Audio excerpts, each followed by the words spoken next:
സുദീപ് കുമാർ. നമസ്കാരം. നമസ്കാരം. നിങ്ങൾക്ക് രണ്ടുപേർക്കും സുഖം തന്നെയല്ലേ? പരമാനന്ദം. സുദീപ് കുമാറിനോട് കുട്ടിയേട്ടൻ ഒരു കാര്യം ചോദിക്കാനുണ്ട്. താങ്കൾ ഒരു ഗായകൻ ആയതിന് പുറകിൽ ഒരു കുരങ്ങിന് വലിയ സ്ഥാനമുണ്ടെന്നും കുട്ടിയേട്ടൻ മനസ്സിലാക്കുന്നു. വർഷങ്ങൾക്ക് മുമ്പ് ഒരാൾ കുരങ്ങുമായി താങ്കളുടെ വീട്ടിൽ വന്നപ്പോൾ ഒരു സംഭവം ഉണ്ടായിട്ടുണ്ട്. അതിനുശേഷമാണ് താങ്കൾ ഗായകനായത്. കുരങ്ങുമായിട്ട് വന്ന ആരാണെന്ന് എനിക്ക് അറിഞ്ഞൂടാ. ഒരാൾ വന്നു എനിക്ക് ഒരു 5 വയസ്സുള്ളപ്പോ അന്നൊക്കെ അങ്ങനെയുണ്ട്. ഇപ്പൊ അങ്ങനെ കൊണ്ടുനടക്കാൻ പറ്റില്ലല്ലോ, വന്യജീവി സംരക്ഷണ നിയമം പ്രകാരം പറ്റില്ല. ഈ കുരങ്ങിന്റെ അരയിലൊരു ചരടൊക്കെ കെട്ടിയിട്ട് ഒരാളൊരു പാത്രമൊക്കെ ആയിട്ട് വന്നിട്ട് എന്നിട്ട് ആ കുരങ്ങിനെ കളിപ്പിച്ചിട്ട് നമ്മുടെ വീടിന് മുറ്റത്തൊക്കെ കുരങ്ങ് കിടന്ന് കളിക്കും. എന്നിട്ട് അയാൾ ആ പൈസ വാങ്ങിച്ചിട്ട് പോകുന്നൊരു പരിപാടി. കുട്ടനാട്ടിലാണ് ഞാൻ പറയുന്നത്, കൈനേരിയിൽ. അപ്പോൾ ഒരു കുരങ്ങിനെ കൊണ്ട് ഒരാൾ വന്നു. എന്നിട്ട് അയാളൊരു എന്തോ ഒരു പാട്ട് പാടി. ഈ പാട്ട് ഏത് ഭാഷയാണെന്ന് എനിക്ക് ഇന്ന് വരെ മനസ്സിലായിട്ടില്ല. ലിറിക്സ് എനിക്ക് ഇപ്പോഴും അറിയാം. സരസാണ്ട്രവനെ സെൻട്രിയാനസേ. തമിഴാണോ? എന്ത് സരസാണ്ട്രവന് എന്ത് ഭാഷയെന്ന് എനിക്ക് അറിഞ്ഞു.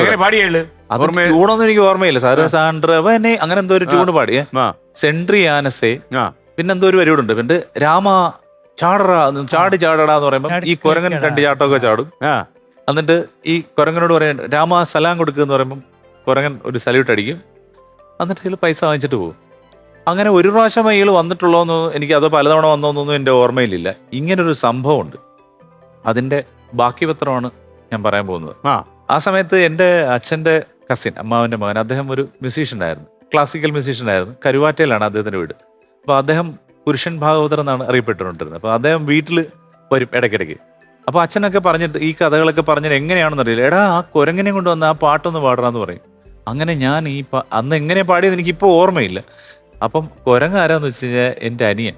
അവനന്ന് 3 വയസ്സേ ഉള്ളൂ. അവനൊരു ചെറിയ നിക്കർ ഇട്ടിട്ട് അരയിലൊരു ചരടും കിട്ടി അവനെ ഞാനിങ്ങനെ കുരങ്ങിനെ പോലെ കൊണ്ടു നടക്കും. എന്നിട്ട് അവനിപ്പോ ഇത് കാണുന്നുണ്ടാവും ടിവിയിൽ. ഇനി അവന് ഓഫീസിൽ പോകാൻ പറ്റുമെന്ന് എനിക്ക് അറിഞ്ഞൂടാ, എന്തായാലും പോട്ടെ. എന്നിട്ട് ഞങ്ങള് രണ്ടുപേരും കൂടെ ഈ കുരങ്ങ് ഷോ ഒരുപാട് കാലം നടത്തിയിരുന്നു.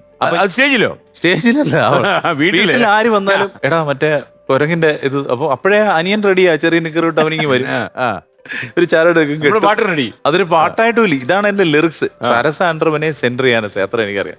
ഏത് ഭാഷയെന്ന് അറിഞ്ഞുകൂടാ, അത് ഞാനോട് ചോദിക്കാനും വഴിയില്ല. അങ്ങനെയാണ് ഞാനൊരു പ്ലേ ബാക്ക് സിംഗർ ആവുന്നത് ആദ്യമായിട്ട്. അല്ല, സുദീപിന്റെ ആദ്യം ശ്രദ്ധിക്കപ്പെട്ട പാട്ട് ഏതായിരുന്നു? ആദ്യം ശരിക്കും ഞാൻ നമ്മുടെ ചില ക്രിക്കറ്റ് പ്ലേയേഴ്സിന്റെ കാര്യം പറഞ്ഞ പോലെ ടീമിൽ എടുത്തു കഴിഞ്ഞാലും ചിലപ്പോൾ കളിക്കാൻ ചാൻസ് കിട്ടൂല. അങ്ങനെയായിരുന്നു എന്റെ അവസ്ഥ ആദ്യത്തെ 3 കൊല്ലം. 98 സിനിമ പാട്ടിന്റെ കാസറ്റിൽ വന്നു, എന്നാ സിനിമയിലില്ല. ഒരു പടം അങ്ങനെ വന്നു, പിന്നെയും കുറച്ച് കഴിയുമ്പോൾ വേറെ സിനിമ വരും. അപ്പോഴും എല്ലാവരും ചോദിക്കും ഈ പാട്ട് സിനിമയിലുണ്ടോ? അപ്പോഴും അതും സിനിമ വരുമ്പോൾ ഇല്ല. അങ്ങനെ ഞാനൊരു 3 കൊല്ലം ടീമിലുണ്ട് എന്ന കളിക്കുന്നില്ല എന്നുള്ള അവസ്ഥയിൽ പോയി. ആദ്യം ജോണി ചേട്ടന്റെ താലോലം സിനിമയിലെ കാസറ്റിലാണ് ആദ്യം പാടുന്നത്. പിന്നെ അതുപോലെ സ്നേഹം, അങ്ങനെ കുറച്ച് കന്മദത്തിലൊക്കെ ഞാൻ ഓഡിയോയിൽ മാത്രം പാടിയിട്ടുണ്ട്. ഓഡിയോയിൽ മാത്രം. അത് കഴിഞ്ഞിട്ട് പിന്നെ ആദ്യമായിട്ട് വന്ന സിനിമ പാട്ടെന്ന് പറയുന്നത് ഉമ്മപ്പെണ്ണിന് ഉരിയാടാ പയ്യൻ, മോഹൻ ചേട്ടന്റെ സംഗീതത്തിലുള്ള പാട്ടാണ്. വിനയൻ സാറാണ് എനിക്ക് ആ അവസരം തരുന്നത്. ആ പാട്ട് പാടാം.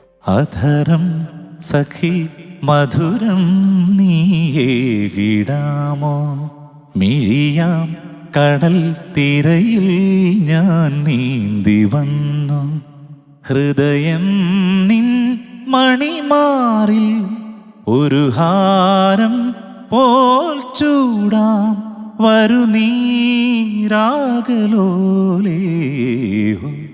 ഓ അധരം സഖി മധുരം നീടാമോ. Okay, super.